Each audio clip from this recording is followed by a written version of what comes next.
నెల్లూరు గాంధీ బొమ్మ సెంటర్లో స్వర్గీయ దివంగత ముఖ్యమంత్రి డాక్టర్ వైఎస్ రాజశేఖర్ రెడ్డి వర్ధంతి కార్యక్రమం జరిగింది.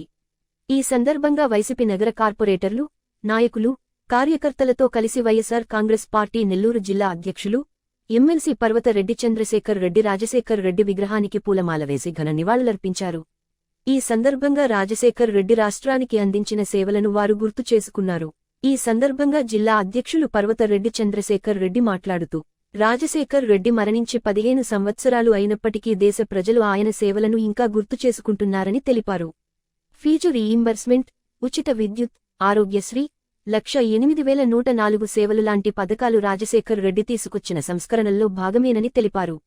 రాజశేఖర్ రెడ్డి పాలనలో రైతులు, మహిళలు, యువత, ఉద్యోగులు ప్రతి ఒక్కరూ ఎంతో సంతోషంగా ఉన్నారని, ఆయన పాలన ఒక స్వర్ణయుగమన్నారు.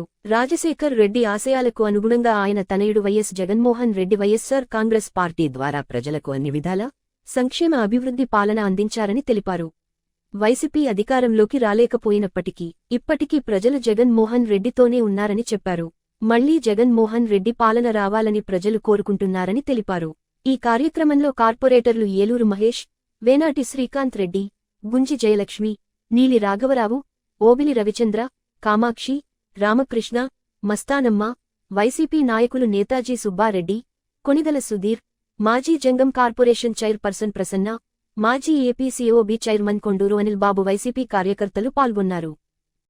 అలానే వ్యవసాయంకి వచ్చేటప్పటికి సుమారుగా 84 ప్రాజెక్టులని ఒకేసారి ప్రారంభించినటువంటి ఘనత, అంటే వ్యవసాయాన్ని సస్యశ్యామలం చేయాలన్న ఆలోచనతో ఆయన తీసుకొచ్చినటువంటి వ్యవసాయంలో సంస్కరణ కానీ, అలానే సంక్షేమం విషయంకి వచ్చేటప్పటికి ఆయన ఇచ్చినటువంటి పెన్షన్ స్కీమ్ కానీ, అలాంటి అనేక హౌసింగ్ గురించి, అలా ప్రతి ఒక్కటి కూడా సంక్షేమం గురించి ఈరోజు భారతదేశ వ్యాప్తంగా కూడా ఒకరిని అనుసరిస్తూ ఉన్నారంటే అది రాజశేఖర రెడ్డి గారిని అనుసరించడమే. ఇట్లా విద్య, వైద్యం, సంక్షేమం, వ్యవసాయం ఈ 4ంటిని కూడా ఆయన సమపాలనలో ఆంధ్ర రాష్ట్రం మొత్తానికి కూడా అందించినటువంటి ఘనత రాజశేఖర రెడ్డి గారిది. అందుకే కొన్ని దశాబ్దాలు గడిచినా కూడా మన రాజశేఖర రెడ్డి గారిని మర్చిపోలేం. ఇంకొక 50 సంవత్సరాలైనా కూడా రాజశేఖర రెడ్డి గారిని అందరూ కూడా గుర్తించుకునే అవకాశం ఉంటుంది. అందులో కూడా ఆయన ఉన్నన్ని రోజులు కూడా రాష్ట్ర వ్యాప్తంగా వర్షాలు కురవడం కానీ, ప్రజలందరూ కూడా చాలా సుఖ సంతోషాలతో ఉంటా ఉన్నారు. ఆ విషయం అందరూ కూడా మర్చిపోయినటువంటి విషయం. అదేవిధంగా జగన్మోహన్ రెడ్డి గారు కూడా వైఎస్ఆర్సీపీ పార్టీ అధికారం ఈరోజు మన రాజశేఖర రెడ్డి గారికి ఘన నివాళి అర్పించడం జరుగుతోంది.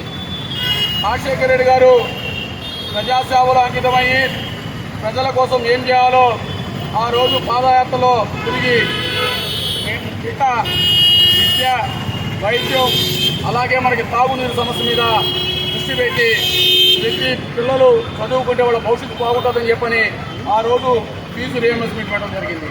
అలాగే వైద్యం కోసం ఆ రోజు ఆరోగ్యశ్రీ పెట్టడం జరిగింది. అంతేకాదు 108 అలాగా చెప్పుకుంటూ పోతే మన ప్రాజెక్ట్ అన్ని బాగుండాలని మంచినీటి ఏర్పాట్లు చేయండి. అంతేకాదు ప్రజల కోసం ఎంత దూరమైనా కానీ అతను ప్రజాసేవ కోసమే పనిచేసిన వ్యక్తి మన రాజశేఖర రెడ్డి గారు. మనం అందరం కూడా అదే స్ఫూర్తితో ఈరోజు మన జగన్మోహన్ రెడ్డి గారు కూడా తండ్రి బాటలో నడుస్తూ అంతకన్నా ఇంకా కూడా 4 రోజులు అభివృద్ధి చేశారు. అదంతా కూడా మన అలాగే ప్రతి ఒక్కరు కూడా మన రాజశేఖరాన్ని సరిపించుకుంటూ అతను మార్గదర్శనం నడవాలని చెప్పని కోరుకుంటాము.